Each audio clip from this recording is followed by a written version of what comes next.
Hello mga kababayan na nandito sa Melbourne. I just wanted to come on here and thank every single one of you for your support. To the Filipino fans and to just fans in general who have been following my journey, I just want to say thank you so much. It means... Shocking tears followed as Eala collapsed after her defeat in Qatar. But what happened next would break anyone's heart. Welcome back to Cortiva Tennis, where we don't just watch the match, we feel the heartbeat of the game. What unfolded in Doha was not simply a tennis story, it was a powerful reminder of the human spirit. It was about what it means to fall apart in front of thousands and somehow walk away with even greater dignity. If you think you already know what happened this week, think again. We have covered first-round upsets, dramatic meltdowns, stunning comebacks, and controversies that turned into redemption arcs. Yet nothing prepared the tennis world or the fans inside the Khalifa International Tennis Complex for what happened after the final ball was struck. The Philippines' golden girl, Eala, suffered a devastating loss that unleashed a flood of uncontrollable tears. Then, in a moment that transcended sport, a mysterious young girl on crutches stepped onto the court and did something so profoundly human that the entire stadium forgot they were watching a match. To truly grasp the magnitude of that night in Doha, you must understand the immense pressure Eala has been carrying since the first ball of 2026 was struck, because this is no longer just the story of a promising player, but of a young athlete learning what it truly means to endure. The chapter of a teenager with mere potential is officially closed. What has replaced it is far more compelling, the story of a 20-year-old woman who has stepped into the top echelon of professional tennis and now carries the hopes of an entire nation on shoulders that, despite the spotlight, remain remarkably young. Just weeks before the Qatar TotalEnergies Open, Eala reached a career-high ranking of world number 40. Let that sink in, world number 40. For a player from the Philippines, a country not historically known for producing top 40 WTA talent, this was more than a milestone. It was a seismic shift in the geography of the sport. Back in Manila, flags were raised, murals painted, and hashtags trended nationwide. The country had embraced Eala as their champion, their princess of the court, proof that Southeast Asian tennis had arrived on the global stage. The 2025 season felt almost surreal. She stunned Iga Swiatek, the Polish powerhouse who had dominated the tour for years, in a victory that left Filipino fans celebrating in the streets. She then overpowered Madison Keys, one of the game's fiercest ball strikers, with a display of fearless yet controlled aggression that left commentators scrambling for the right words. What once seemed like promise had transformed into proof, and with that proof came pressure unlike anything she had ever known. She marched into the semifinals of the Miami Open, a breakthrough that sent shockwaves through the rankings and forced coaches across the tour to start crafting specific game plans just for her. By the time Eala arrived at the Qatar TotalEnergies Open, she was no longer an underdog, she was a target. Her name was circled in locker rooms. Her patterns were dissected, memorized, and strategized against. That is the price of success. When you are unknown, you play with freedom. When you are known, you play with consequence. The conditions in Doha offered no mercy. The swirling desert wind tore through the Khalifa International Tennis Complex, turning routine shots into unpredictable gambles. Balls dipped without warning. Serves shifted mid-flight. The rhythm professionals spend a lifetime refining was dismantled gust by gust. Veterans will tell you there is almost nothing more mentally destabilizing than when you cannot trust your instincts, you cannot trust your preparation. A shot struck perfectly can suddenly become unrecognizable. For Eala, whose left-handed forehand is built on precision timing and explosive whip across the court, the conditions were especially cruel. That weapon depends on rhythm, and rhythm was exactly what the desert wind kept stealing. Her first-round opponent was not a headline name, but she was the most dangerous kind of draw, gritty, consistent, tactically sharp, and completely unfazed by the moment. A natural counterpuncher, she thrived in chaos and grew stronger as conditions worsened. It was, in many ways, the worst possible matchup for an Eala already battling the wind and the crushing weight of expectation. From the opening game, something felt unsettled. To the casual viewer, she appeared composed. But to trained eyes, to the coaches in her box and the fans who had followed her 2025 rise, the margins were off. The forehand landed inches shorter. The serve drifted. The footwork, usually electric, was half a step slow. And when the final point slipped away, what followed was not the quiet, dignified crying that broadcasts politely cut away from. It was something raw. Her shoulders shook in uncontrollable waves. Hidden behind a towel, The sound of her sobbing caught by courtside microphones was not the sound of a simple loss. It was the sound of pressure, expectation, exhaustion, and ambition colliding all at once. The courtside microphones, perhaps positioned a little too close, captured something unbearably raw, the kind of sound that comes from someone who has held everything together for far too long and can no longer keep the walls from collapsing. It was not just crying, it was release.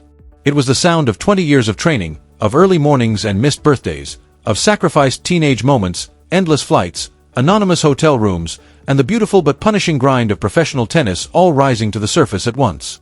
In that instant, Alexandra Eala was not a ranking, not a headline, not a national symbol. She was a young woman who had given everything she had, only to discover that on this particular day, in these particular conditions, against this particular opponent, everything was not enough. The Filipino fans inside the Khalifa International Tennis Complex, many of whom had traveled extraordinary distances and spent extraordinary amounts just to be there, fell into a stunned silence.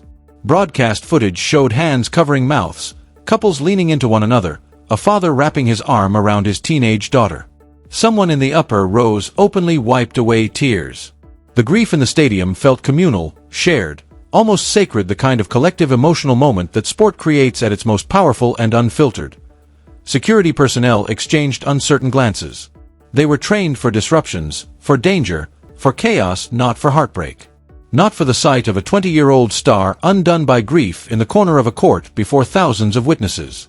The chair umpire looked down from the elevated seat with quiet sympathy, unsure of what protocol could possibly apply to something so human. The usual tournament atmosphere, the background music, the public address announcements, the hum of movement all seemed to fade into irrelevance, as if the entire arena understood that this was no longer just a match, but a moment of profound vulnerability unfolding in real time. The usual hum and buzz of a major sporting event seemed to switch off under the sheer weight of the moment. Inside the Khalifa International Tennis Complex, Alexandra Eala was alone in a crowd of thousands, sealed inside a private agony unfolding on one of sport's most public stages. And then came the moment no one in the arena, no one watching the broadcast, no one who has seen the footage since has been able to fully process.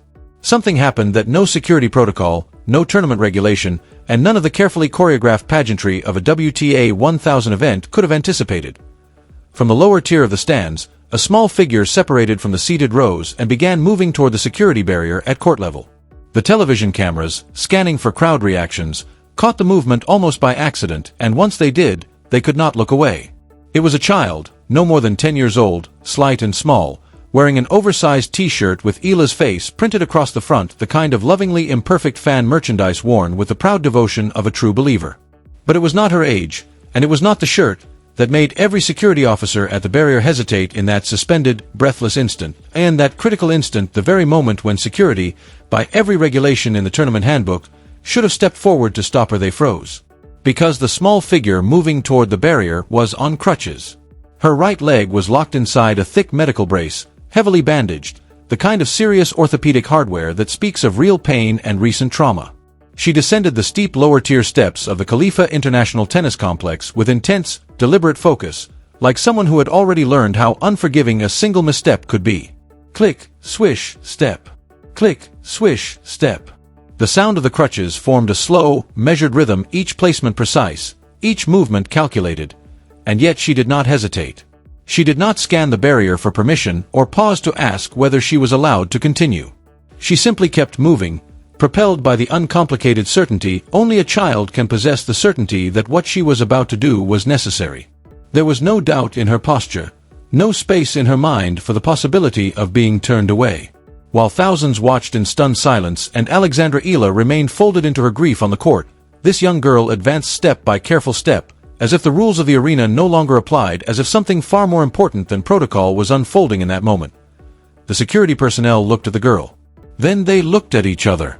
Then they looked toward the corner of the court, where Alexandra Eala was still curled up in grief, unaware of what was approaching. Protocol said, "Stop her." Every regulation in a WTA 1000 handbook would have demanded it. But rulebooks are written for order, not for moments like this. And the people holding those rules were human beings. Something about the sight of that determined, injured child on crutches making her way toward a young woman who clearly needed comfort reached past training and procedure and touched something deeper. So they stepped aside. They let her through. And in doing so, they made a choice that will likely outlive every routine shift they ever worked. The girl moved onto the acrylic surface of the Khalifa International Tennis Complex. The crutches tapped softly against the court. In the cathedral-like silence of the arena, even that faint sound carried. Eala sensed movement and slowly lifted her tear-streaked face from behind the towel. Her eyes were swollen, her expression a mixture of confusion and heartbreak as she tried to comprehend why a child was standing a few feet away from her on a professional tennis court in Doha. The girl paused and simply looked at her idol with a kind of open, unfiltered love children feel before the world teaches them to hide it. She did not speak at first. She leaned her crutches gently against the wall, balanced carefully on her one good leg, and with visible effort lowered herself onto her knees on the hard court. Then she reached out her small arms and wrapped them around Eala's neck. For a split second, Eala froze, the reflex of someone whose mind cannot immediately process what is happening. And then instinct took over. Her arms wrapped around the girl's waist. She pulled her close, pressing her face into the child's shoulder. The sobbing, which had begun to quiet, returned, but it had changed. These were not the same tears. The earlier ones were born of defeat, exhaustion, and the crushing weight of expectation. These new tears carried something else entirely, something warmer, something steadier, as grief gave way to connection in front of thousands who would never forget what they had just witnessed.